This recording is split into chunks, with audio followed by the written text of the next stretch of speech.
everybody, welcome to one more round with Josh Norris. I'm very excited today. I've got a good friend of mine, Kieran McCann, here with me.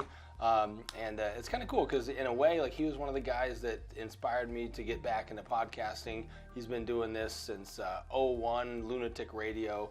He's interviewed lots of celebrities, lots of fun stories. I've enjoyed, listening to him. He used to do his live, so check that out. But today we're just going to chop it up. We're going to talk about podcasting. He just got back from this really cool thing in New York that I'm sure we'll get into. But welcome, my friend. Yeah, it's cool. It's cool to be back on the airwaves. Absolutely. I'm kind of in and out for the last 5 years or so, but it's nice. It's nice to be doing this again. Obviously, you mentioned the New York trip in the intro. A friend of mine who I knew from doing the Lunatic Radio show for 14 years in New York, he was actually a guy who just found the show and became a fan of it. So it just turns out, 17 years later, he just calls me up. He's like, "Hey, I got this thing. Can you come out to New York and do it?" I'm like, "What is it?" Yeah. He's like, "Well, you're interviewing this person, and that person." I was interviewing a dude who performed for the Pope. Oh, wow. So I was like, "All right, I'll do it." I've been out of the game for a while, interviewing and stuff.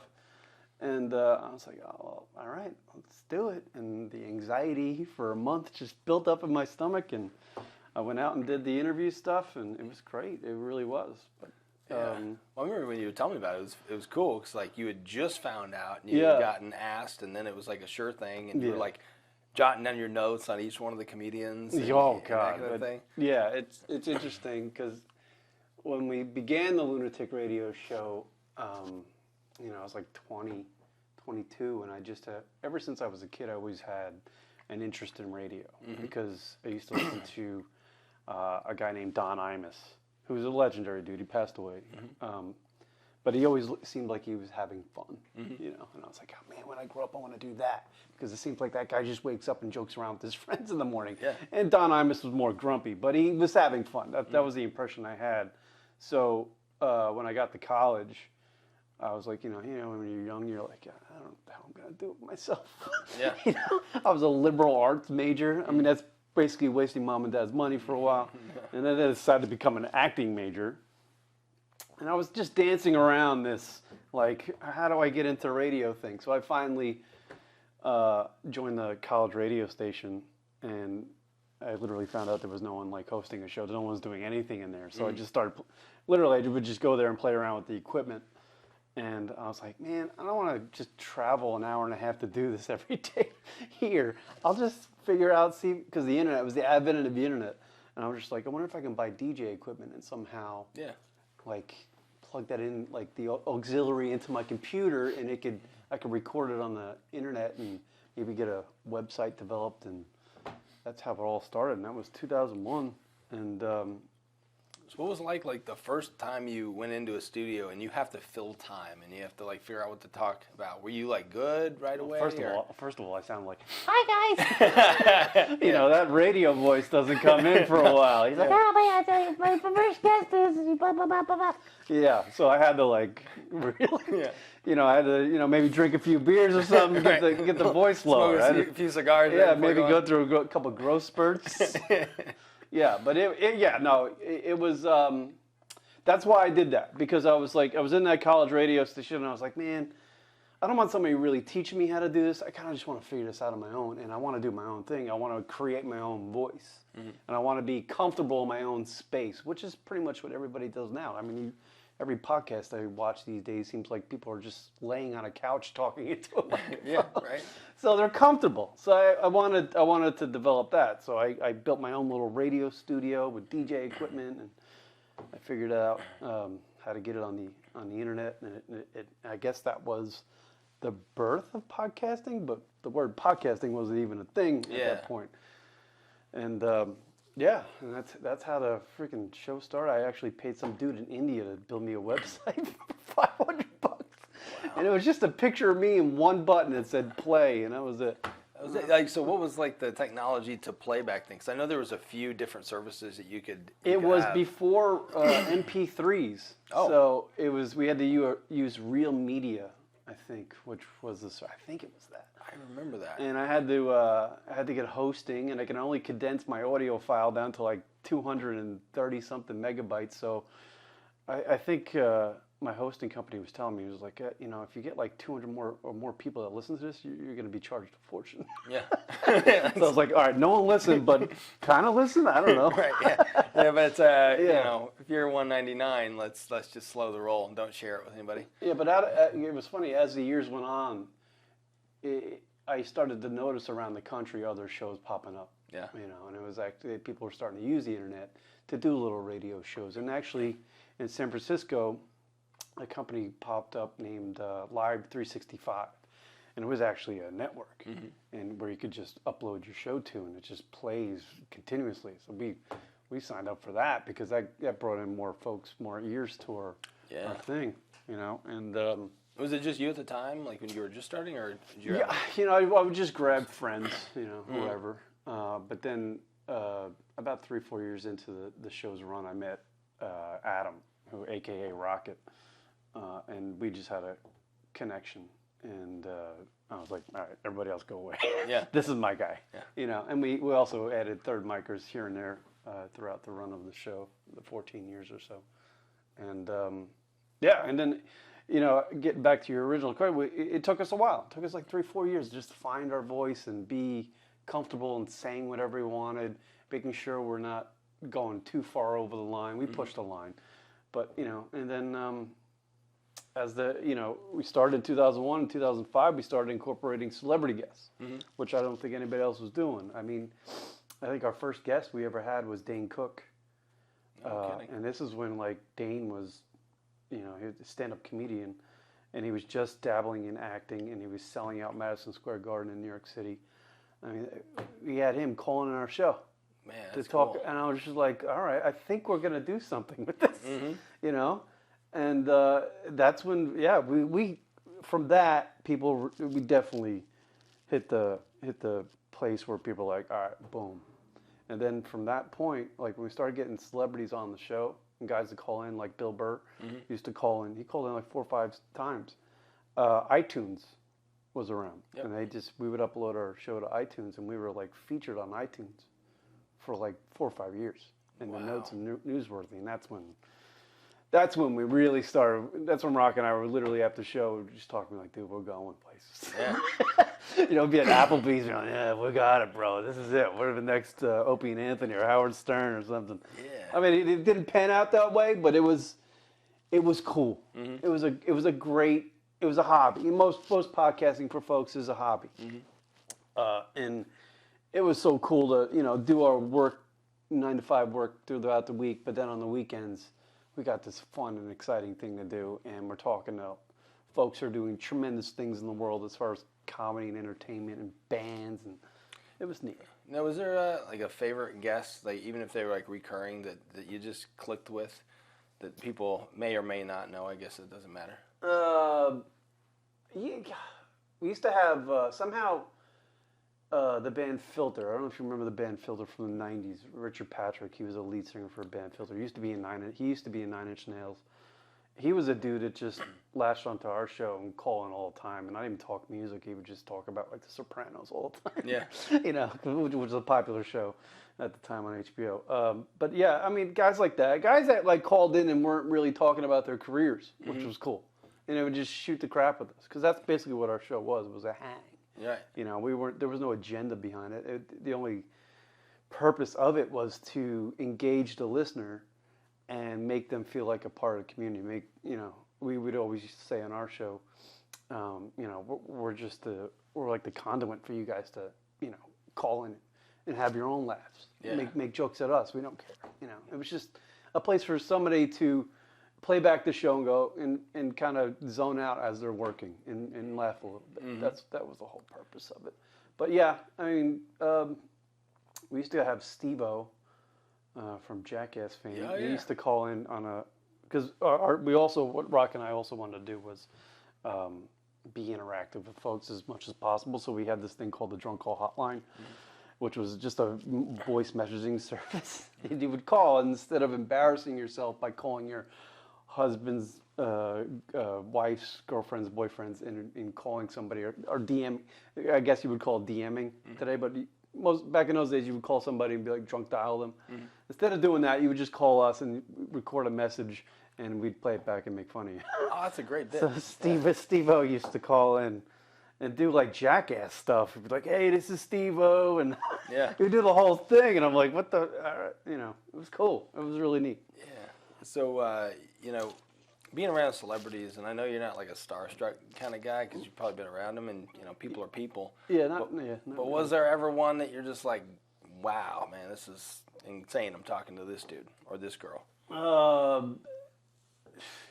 Not really. I mean, I can't. I'm trying to think about all the people we had on the show. I know I made an ass out of myself in front of Jamie Kennedy when he called in.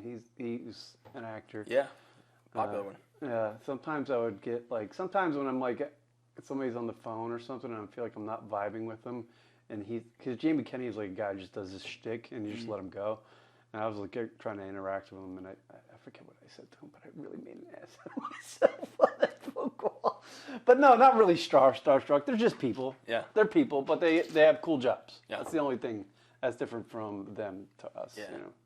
So like other than the drunk hotline, which I love that actually, did guests call in? Were you talking to guests and stuff that were just normal people like me calling in? Yeah. We had open phone line. Okay. That was the whole point. Like going live, and I wish more people would do it these days on YouTube. I'm sure they do. Maybe I don't know about it. But going live is the best, being able to stream live. And, back in the old days, we really had to figure out how to do that. Sometimes we were broadcasting live to a chat room or something. Yeah. And you had to figure it out. YouTube wasn't around. So, it's a different thing. And obviously when people are listening live, they can call in. We'd have a phone call, a phone line system, and they would just call in and talk about whatever. Sometimes you get in real trouble because you don't know. We didn't have a call screener, so we're just taking. It's like the wild, wild west. You don't know what you're going to get on that other line. So, and it was also, having it that way was a way to teach you a different skill on how to improv or diffuse a situation if it got heated. So it was neat. It made you on your toes. It made you like, all right, here we go. I got to pay attention. I can't just be sitting back in my podcast going, okay, what's the next topic? You got to be on your toes. Right. So, like with that, because I know you're, comedian at heart. You followed that scene for a ton of time. Yeah. How did you guys put together bits? Like, what did that look like? Well, Rock and I would always say we don't do bits. Yeah, we really didn't. Honestly, like, the thing that I loved the most about our show is that, because Rock and I had such good chemistry, and I think what makes the great radio shows great is the chemistry, especially when it's the tandem. The chemistry, like you can see it on Howard Stern. He has a great chemistry with Rob and Fred, and when Artie Lang was on the show, he had a great chemistry. That's what we had. So Rock and I were able to take something that just popped up on the show, any type of topic, and just run with it. Sometimes we would bury it into the ground where it became not funny anymore. And the listeners would call and go, please stop, move on to the next thing. But we really never did planned out things. We never wanted to do that because there were guys on the radio doing that kind of stuff, like the phone call stuff, and all that stuff's pre-recorded. And it's like, it just wasn't fun. Yeah, you wanted to be more live, more improv, more organic. Yeah. In the moment, because when you're excited about something, it comes across on the air, on the audio or the video or wherever it is. Right. So that's what we always strive for, I guess. Just trying to develop situations on air that are going to bring laughs, and just see where it goes. So, fast forward to just last weekend when you're in New York and you're doing this. Like, so walk us through what's going through your mind, and then how'd you prepare for that? Because you were. I'm not a big, even though I've had interviews on the phone and stuff with various dudes over the years and all walks of life type people. I'm not a big interview guy. Yeah. I'm more of like I'm an asshole. Oh, sorry. I'm a jackass on the air, and almost you're laughing at me, But to sit down with, world-class comedians, guys that are, made a living doing it. It's hard to do, certainly for an extended period of time. So I prepared my ass off for it. I knew everything about everybody that I interviewed. And it was funny when I got to that point when I was, ready to sit down like you're across and I'm ready to interview, I kind of forgot about all my notes and I was just like, you're here. I know things about you. I'm just going to just talk to you like a normal person. Yeah. And that's all I did. And what that did for me was it just calmed me down. I had anxiety. I didn't want to look like an idiot or anything, but it just totally calmed me down. And they're just people. They're just people. It's all about that. I mean, at the end of the day, it should be a conversation, and obviously you want to highlight that person because they're in front of you. But it gets awkward when it's just like question, answer. Yeah, question. No, you don't. That's just boring. You do not want to do that. You don't want to do that on your podcast. Yeah. You want it to flow. You want it to be normal. You want it to be casual. And that's. So what would be your advice if somebody was like starting a podcast and trying to get into it? Like what kind of equipment do they need? What kind of skill set should they be working on that you think would benefit them being better and like actually having a chance? Because right now, I mean, there's like 40 million podcasts or something like that. So I think people are doing it. I mean, I don't pay attention that much, but I see you're on Instagram, you're on whatever TikTok, you see clips of people's podcasts, and I feel like they're just doing it. They're doing it. You just get a microphone or a lapel mic, anything, camera, and just start talking. Yeah. Just hanging out with your friends, film that. I don't even know what a podcast is anymore because if you watch like Bill Burr has a podcast, but he's in like a bar and it looks like a TV show. So podcasting when I started was just an audio thing. That's all it was. So, but yeah, I mean, you just start filming yourself. Maybe have some sort of a format like a sit down thing, or you're hanging with your buddies by the kitchen table or wherever the hell it is, and you just be comfortable with that. Be comfortable with the camera on you. Be comfortable with the microphone in front of your face. It takes time. It takes a little while. Yeah, because like I know for me, it was uncomfortable. Like the first, I'd say 10 or 15 podcasts, you're just trying to get this rhythm of how do I want this to go? How do you want the back and forth to go? Right. Am I comfortable on camera? And how do I get more comfortable on camera? And like I think there has to be this thing, or for me anyway, it's like that. I care that I'm being genuine and I'm trying to be real of what I'm saying. So if people don't like it or they think it's boring, well, that is what it is. They can flip the channel, go somewhere else if they need to. But I'm going to continue on, and try to have fun with whoever's in front of me. Right. And that's good because you did yours with TJ for a little while. And that was a lot of fun. But he was in Michigan, so you guys weren't even in the same place for a little while. It is difficult to do those like kind of like video conference. Yeah. Yes, it is. You lose an element there, and I always, even TJ, my buddy TJ, he actually hosts a podcast called Beyond the Tracks, I believe. Yeah, Beyond the Tracks. Yeah, doing that, it loses an element. You want the person next to you because it's more organic and it's quicker. The comedy's faster. It's hard to do a comedy podcast when somebody's on video. It's more like a conference call. So I'm kind of like, and him and I got into an agreement with that. I was like, we can't do comedy this way. Yeah. Or talk, sometimes it was funny, but it loses an element.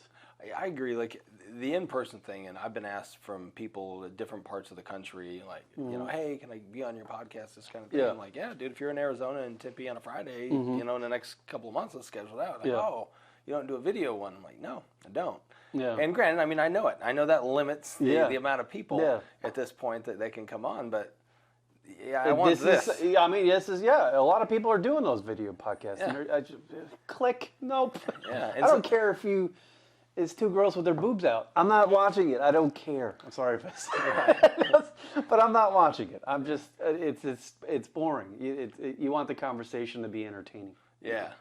So, what's next for you in the world of Lunatic Radio? It'll probably come back at some point. I don't know. I love doing it. I know I did it so long. Most people you'd say they just quit doing podcasting. I retired basically because I did it for so long, and I was just like kind of run out by it. And when I started, not many people were doing it. Joe Rogan came around and just blew everything out of the water. So I got bored with it and I quit. But the itch is always there. I still have my studio. Yeah. Certainly going to New York. My buddy Chris invited me to come do those interviews for his production company. I mean, that definitely, I even told him this. I was like, that reinvigorated me. I was just like, wow, all right, maybe I'm good at this. Because I'm interviewing dudes that are, known worldwide. Yeah. They're some of the funniest comics you'll ever see, funniest comics in comedy now. Mm-hmm. And I'm hanging with them, and I'm having laughs with them too. Right. So I'm like, maybe I do have a skill for this. I don't know.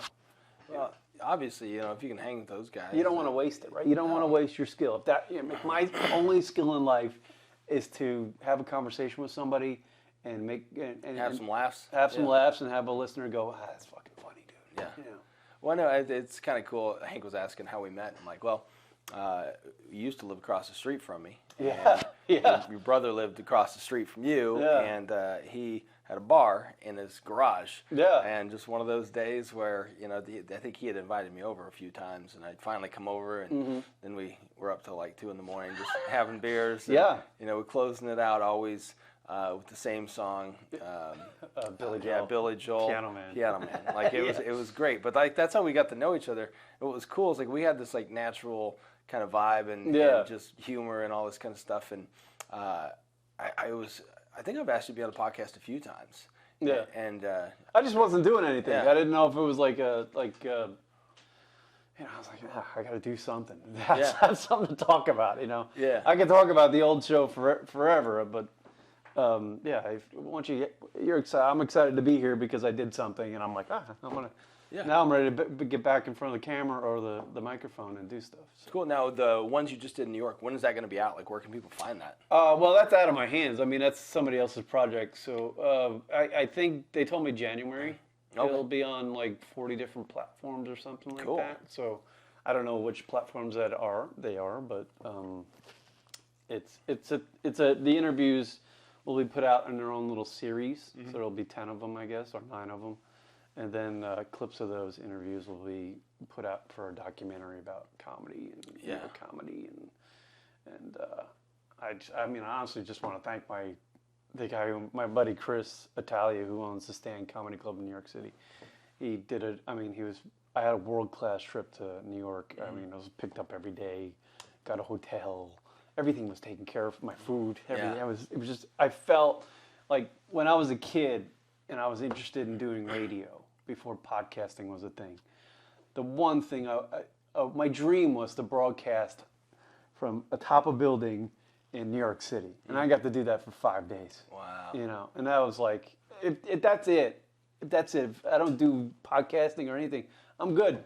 Yeah. I got a life. I don't need to be the radio guy anymore. But doing that the last couple of weeks was pretty cool. It's pretty special too, because I mean, if you think about it, right? Yeah. You're one dude, and you live in Arizona, almost as far from New York as you can get in our country. Right. And they flew you out, and they had you come out. You know what I mean? I asked them. Like that's cool. I was like, why me? You can get any. I mean, this is New York City. Yeah. You can get anybody to do this. I asked Chris. I was like, why didn't you do this? He's like, no, you're the dude. I'm like, why am I the dude? He did humble me a little bit. He was like, you're available.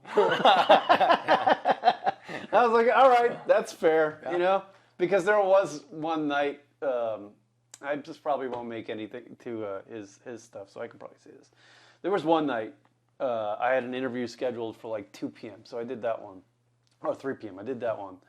And then I was waiting on 2 comics to come down, and I was going to do their interview, but they had to do spots around the city. Spots are, they're bouncing around comedy clubs and performing. Mm-hmm. My next interview wasn't until 10:45 at night. Wow. So I was in that radio studio that entire time, messing around. I ended up just sleeping on the floor, and they came in. I literally got up off the floor and did the interview. I had to smack myself in the face. I was so tired. I went straight to that radio studio off a red eye. Wow. Flying from Arizona to New York. So I went straight to it was a long day. It was a long day. What's the comedy scene like in New York? I've never been out there. It's the best comedy scene in the world. Yeah, because I hear you can go in and like Dave Chappelle might just like show up one night trying to like chop up something that he's working on and that kind of thing. Yeah, no, everybody, certainly at my buddy's club, the nights I was able to, I was done working and I would go down to the studio or his comedy club because it's right around the corner. I'd pop in there and just knowing from being out of the New York thing and living in Arizona, everybody that was at that comic table that's just right at the bar are headliners across the country. Wow. They play all the big clubs. Yeah. All the big clubs here in Arizona, all the big clubs in California, anywhere, Florida. They're all headliners. So anytime you go to any comedy club in New York City, any night, you're going to see somebody who's a touring comic throughout the country. That's the difference between New York and California and anywhere else. It's the best place to do. Everybody goes there. Right. You know. Yeah. Well, you have to. I think. I mean, New York is the hub, so to speak. You know, where the guys go, and again, they're trying it out, and they're also getting feedback from like their peers, like the people that are doing and headlining things. And there's so many comedy clubs in a small area, and you can get different crowds at each different comedy club. Every comedy club has a different vibe, so it's good for them to train their skills and their work out their jokes and whatever. No, I never thought about that because every comedy club would have like different types of people in there, right? You'll hear guys. I've heard Jim Norton, who's been on our show. I've heard him talk about that. He's like, I won't play this club because I just don't do well there. So that's why I go to the Comedy Cellar. I feel comfortable there and people like me there. It's a different type of crowd. Yeah. Yeah. So it's neat. New York is different. Yeah. It is. You ever see yourself going back there? Yes. Yes. Yeah, absolutely.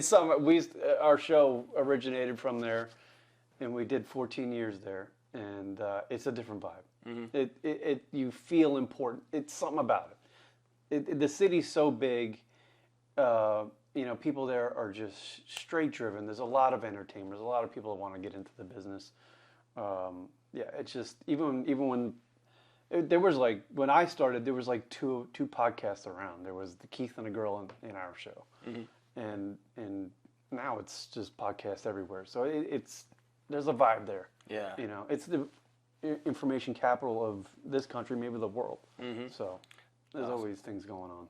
It's cool. Yeah, it seems like that's one reason why when I moved out here, I was like kind of lost interest in podcasting because I was like, I'm in the middle of the desert, dude.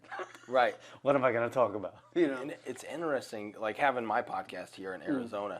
I've started to get to know some of the other Arizona podcasters, and it's starting to form up, and like they're getting traction. I don't know if maybe it's just because I'm here and I'm paying attention, but like I'm seeing some of these guys are getting like crazy, good views, and they're getting lots of feedback, and I mean, it's changed from a localized, like you have to go to New York to be a comic, you have to go to New York to be in podcasting or radio. It's just you can do it anywhere. It doesn't matter. I think every place can have their hub and their people that are kind of doing their thing. Yeah, it's different.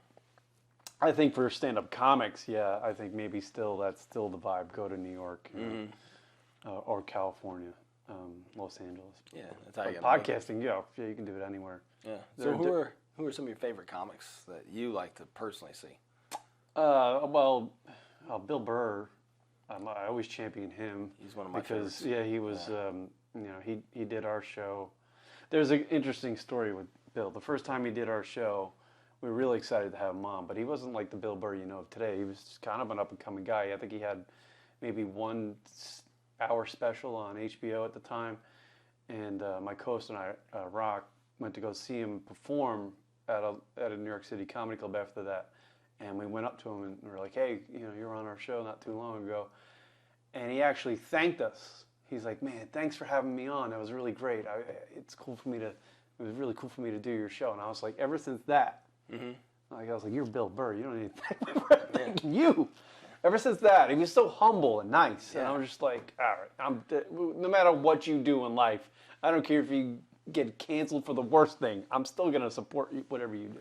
Yeah, isn't it interesting? I found that about a lot of people that are like people perceive to be important or have like some clout. When you actually meet them, a lot of people are pretty dang appreciative, and they're nice. And it's like they have that gratitude that everybody thinks, oh no, they're just high and mighty, big ego, and that kind of thing. No, they're not. They're normal people. No. I mean, there was one guy I was really nervous to talk to during this interview series I did in New York. Really nervous to talk to because he was just eccentric and whatever, and he was just a normal dude. Yeah, and he was so cool to talk to. He was we vibed and he's a really famous. He just put out a special within 5 days had like 5 million views. It's like, real, just cool. They're just people. Right. They want to have fun just like we, Yeah. Can't wait till people can hear who they are, because I know. I know you can't disclose it. I want to mention them. I want to mention them all, but I don't want to blow up my buddy's project. No, you can't. It's we'll neat. build Maybe we'll do a another one of these or something. And I can talk about it actually. Yeah. I think I still have to do something for the project that is me talking about the interviews. Okay. I don't know what I'm doing, but apparently I got to do that. But yeah, I think people will like it, and it got me interested. I'm very fortunate. I have a weird life. Yeah. I have a normal day job. I did people know. I would say probably millions of people know the LR show, even though it's dead, and it's my Lunatic Radio show.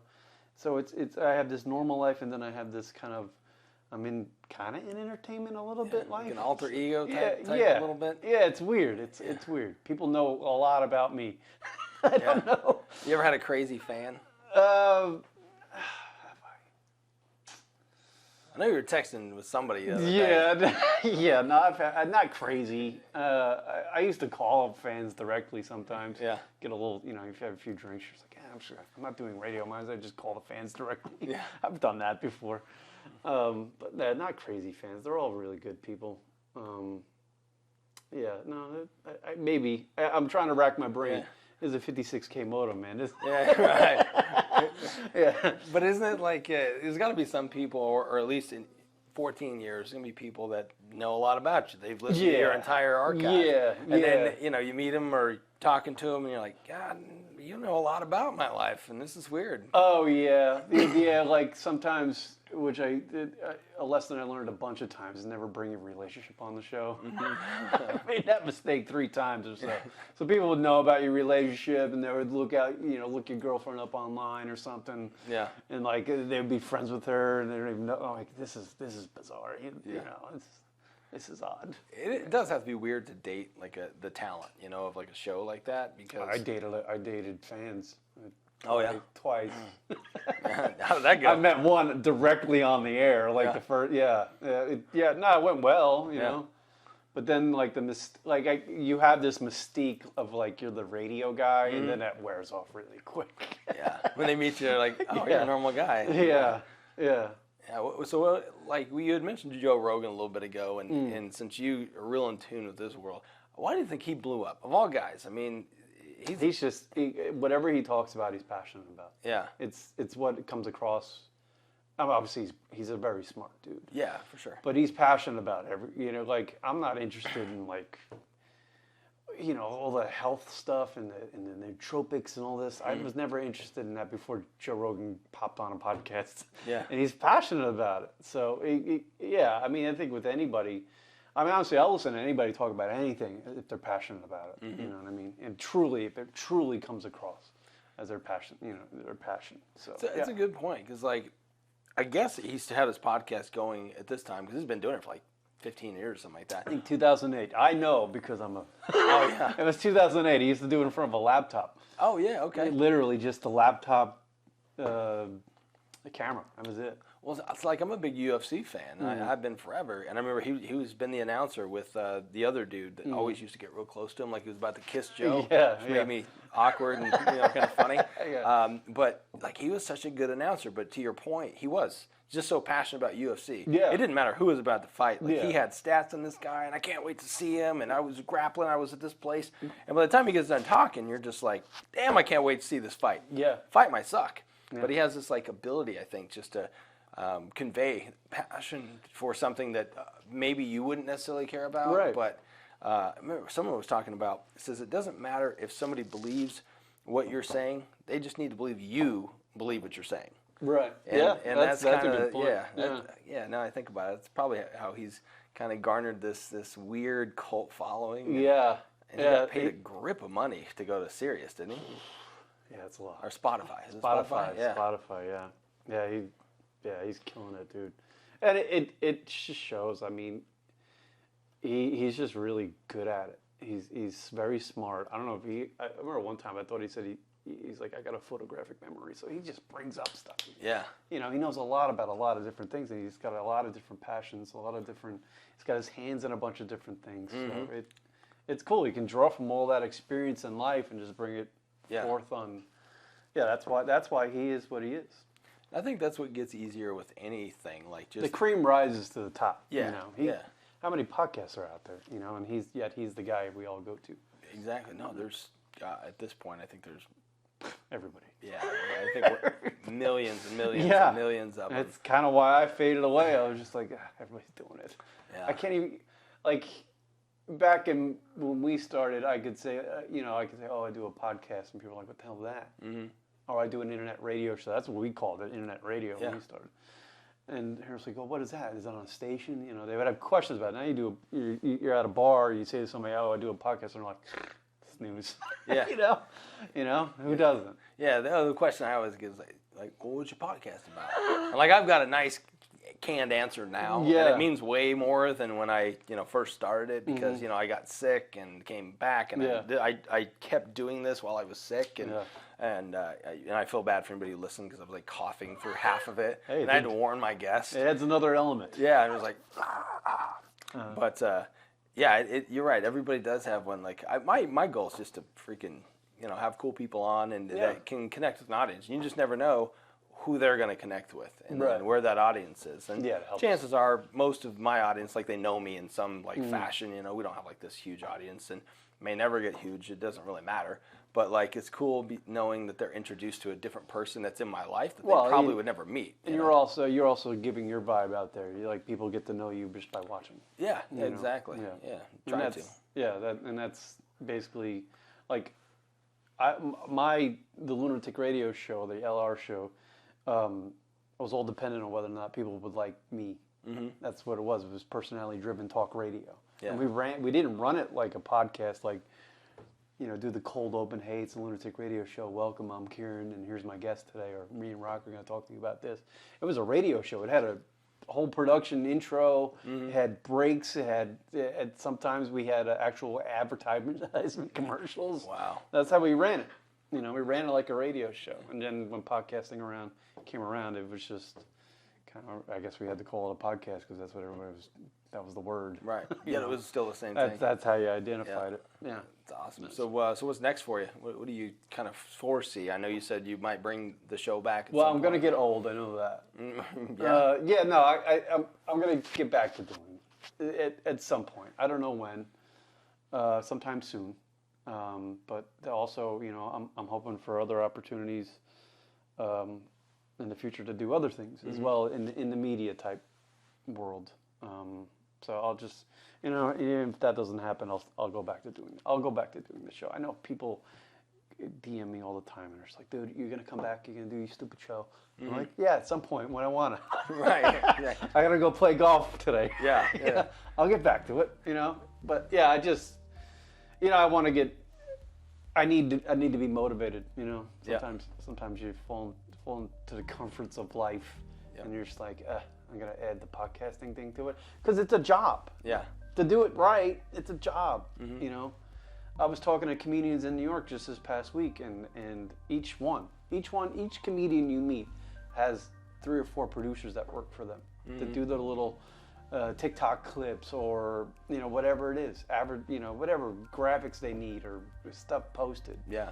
So imagine doing that yourself and plus producing, a 2-hour, 3-hour, internet radio show podcast thing and doing all the audio for that and making all the breaks. Yeah, it's a lot of work. It's a full-time job. Yeah, that's why I'm really happy I got production. That is really the other reason why I don't do it anymore because it's work. It's awesome. Well, I can't wait till you get back to it. This was fun, man. It'll be fun. I want to come back. Yeah, no, we'll have to have you back on like after everything launches. Yeah. Like January, maybe late January. Yeah, late January would be great, man. Yeah, I'll do it again. Well, thank you, man. I appreciate that was 40 minutes. Was that 40 minutes? I don't know. How long? 40 minutes now. All right. Perfect. We're good. Look at that, dude. You have that same. All those interviews I did in New York were either 45 minutes or 48 minutes. Yeah. Right on the nose. I know. I got this weird sense after doing this. Like, I guess we're on episode 53. clock. Yeah. I always check with Hank. It's kind of like this thing I do, and And I'm usually pretty close, usually within a couple of minutes of knowing the time. That's so pretty good. it's awesome. Well, guys, hey, thank you for tuning in. This is a lot of fun. I know there's some stuff in here. And by the way, where can they find like the old Lunatic Radio at stuff? Lunatic Radio across the board, Twitter, Instagram, and then there's the lunaticradio.com website. It's kind of archaic, but it's there. You can find all the shows that we've ever done on Spotify and Apple Podcasts. Very cool. There's literally 800, 9,000, maybe 1,000. There's a lot out there. That's insane. No, that's awesome, man. Well, this is great. We'll have you back for sure. Okay. Hey, guys. Yeah. Enjoy. We'll see you next time.